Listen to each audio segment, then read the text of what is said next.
मेरा नाम है अमी गणात्रा। मैंने इंजीनियरिंग करा हुआ है कंप्यूटर साइंस में। उसके बाद MBA करा। आई एम अहमदाबाद से। 15 वर्ष जॉब करा।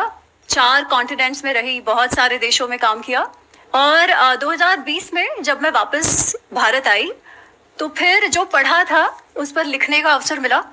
तो महाभारत अनरावल्ड करके जो पहली पुस्तक है वो लिखी, बहुत अच्छा रिस्पॉन्स रहा, सबने बहुत सराहा। उसके पश्चात रामायण अनरावल्ड लिखी। महाभारत से जो हमारी यंग जनरेशन है वो क्या सीख सकती है, इन द सेंस कि अभी तक जो लोग हैं उनके माइंड में क्या इमेज बनी हुई है महाभारत की, और आपने जब ये लिखा और संस्कृत में आपने इसका अध्ययन किया तो ऐसा आपने क्या अलग देखा जो कि प्री कंसीव नोशंस है लोगों के, उससे बिल्कुल ही अलग है? कुछ एग्जांपल्स आप देना चाहेंगे? ठीक है, तो सबसे पहला मैं प्रश्न पूछती हूँ, महाभारत का युद्ध है वो क्यों हुआ? एनीबॉडी जो भी बोलना चाहते हैं हाथ ऊपर करो और माइक लेकर के बोल दो। हाँ, माइक दे दो उनको। वाणी की निर्लज्जता। हाँ, जैसे द्रौपदी ने कहा था। क्या कहा था? कि अंधे का पुत्र अंधा। बहुत बढ़िया। द्रौपदी ने कहा अंधे का पुत्र अंधा, इसीलिए दुर्योधन के ईगो को लग गई, अहंकार चुभ गया और उसके बाद युद्ध हुआ। अगर ये बात सही है तो मुझे एक बात बताओ, लाक्षागृह में जब पांडवों को और कुंती उनके माताजी के साथ जब जलाने का प्रयत्न हुआ तब तो द्रौपदी थी ही नहीं। तो क्यों प्रयत्न किया था दुर्योधन ने? मारने की इच्छा तो उसकी तब से थी ना। द्रौपदी कहाँ आई? उससे भी पीछे जाते हैं।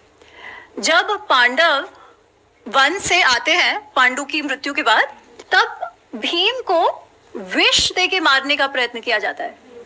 तब द्रौपदी कहाँ थी? तो क्या द्रौपदी के कारण ये द्वेष दुर्योधन के मन में आया? पर हम बहुत ही सुलभता से मान लेते हैं कि द्रौपदी ने ऐसे कह दिया, मेल ईगो हर्ट हो गया, सही हो गया युद्ध। क्योंकि दुर्योधन में तो अच्छाइयां भी है, ये तो बेचारे को गाली दे दी तो कोई मानेगा क्या? और सभी को लगेगा देखो हमको कोई गाली देगा तो हम चुप बैठेंगे क्या, है ना? फिर हमारे में और एक कहावत है, युद्ध क्यों होता है? जर जोरू जमीन के कारण। यहाँ जोरू मिल गई, जोरू मिल गई तो उस पर थोप दिया। बहुत आसान ना? क्यों? क्योंकि हमें अपने अंदर नहीं देखना पड़ता कि इशू क्या है। हम किसी और को आराम से ब्लेम कर सकते हैं। दोषारोपण किसी के सर पे मढ़ना बहुत सुलभ है।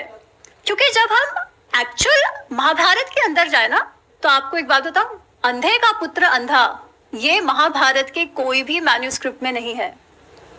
ऐसा कुछ हुआ ही नहीं है। ये सब जो वो मसाला डालते हैं ना, वैसा वाला मसाला है, ये फिक्शन है। अंधे का पुत्र अंधा हुआ ही नहीं है। Are you sure about that? मतलब कहीं पर भी नहीं लिखा हुआ? 100%।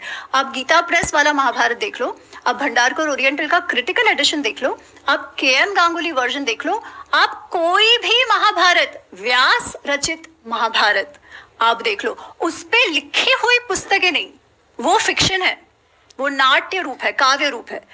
जो इतिहास है महाभारत, उसमें ये कहीं पर भी नहीं है। अच्छा, अब ये क्यों महत्वपूर्ण है जानना? क्योंकि फिर हमारा दूसरा प्रश्न होगा कि अगर ऐसा नहीं हुआ था तो फिर युद्ध क्यों हुआ जिसमें पांडवों, कौरवों के और भारतवर्ष के जितने भी क्षत्रिय थे, पूरे जनरेशंस खत्म हो गए।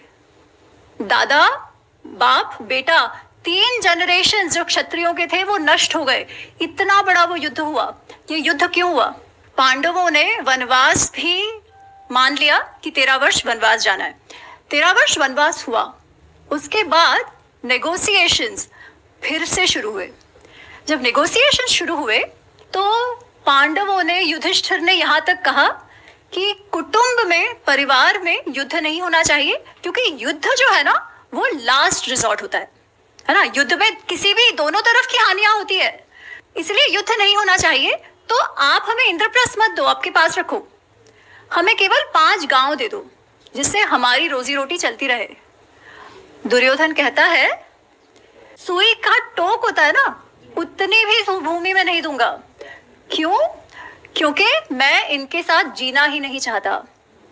इतना अधिक मात्सर्य भाव, जलसी जिसे कहते हैं ना, जलसी और अहंकार, इनके साथ जीना नहीं चाहता। तो मेरे अहंकार के लिए मैंने इतने जनरेशंस को नष्ट करवा दिया। तो फिर इससे हमारा की टेक अवे क्या है? कोई भी निर्णय जब हम काम, क्रोध, लोभ, मोह, मद, मात्सर्य, extreme attachment and desire, anger, गुस्सा, बहुत ज्यादा गुस्सा, बहुत ज्यादा लोभ, लालचीपना, बहुत ज्यादा मात्सर्य, बहुत ज्यादा अहंकार में जब कोई भी निर्णय लिया जाएगा तब हमारा पतन होना निश्चित है। अच्छा बुरा इंडिविजुअल ट्रेट्स की बात नहीं है। जब निर्णय लेने का समय आता है तब आप किस भाव से लेते हो? क्या लोभ में, क्रोध में, मुझे ये चाहिए, वैसा मुझे चाहिए क्योंकि मुझे चाहिए, माय वे और हाईवे, ऐसा डिसीजन लेते हो, या ये मेरे लिए अच्छा है इसलिए मुझे लेना चाहिए भले मुझे अच्छा ना लगे?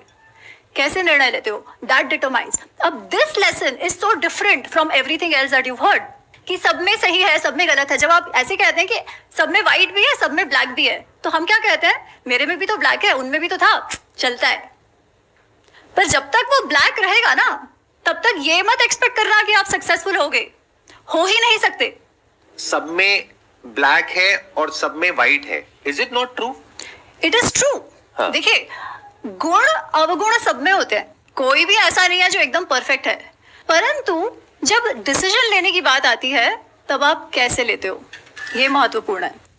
ऐसा नहीं है कि मन में गुण अवगुण नहीं है, सब कुछ है, डिजायर्स है, हमें कुछ अच्छा लगता है और ये सब होना भी चाहिए। जब अटैचमेंट है तो प्रेम होगा, पर जब ओवर अटैचमेंट है तो पोजेसिवनेस आ जाएगी, तो जो संबंध प्रेम का संबंध था वही टूट जाएगा। सेम भाव जब अति हो जाता है तब, इसलिए कृष्ण कहते हैं मन को संयम में रखो। अर्जुन कहता है बहुत अच्छा, संयम में रखो कह तो दिया, पर होता है क्या, है ना? वो कहता है चंचल ही मन कृष्ण प्रमाथि बलवत दृढ़म, कि जो मन है ना बहुत चंचल है, वो वायु के जैसा है कि वायु को हम पकड़ने का प्रयत्न करते हैं ना, मन को संयम में करना वैसे आप कठिन कार्य है। कृष्ण कहते हैं सही है, कठिन तो है ही, असंशय ही महाबाहो, पर कैसे करो? अभ्यासेन तु कौन्तेय वैराग्येण तु गृह्यते। अभ्यास अभ्यास अभ्यास, प्रैक्टिस प्रैक्टिस प्रैक्टिस। वो सिगरेट मुझे नहीं पीनी है, फिर भी मेरा मन जाएगा, मुझे लगेगा नहीं नहीं ले लेता हूँ, नहीं ले लेता हूँ। आप 2-3 बार मन को बोलोगे ना नहीं लेना है, फिर चौथी बार मन नहीं करेगा, है ना? आप कोई भी कार्य करके देखो, असंभव कुछ नहीं है, पर प्रैक्टिस के अलावा कोई ऑप्शन भी नहीं है।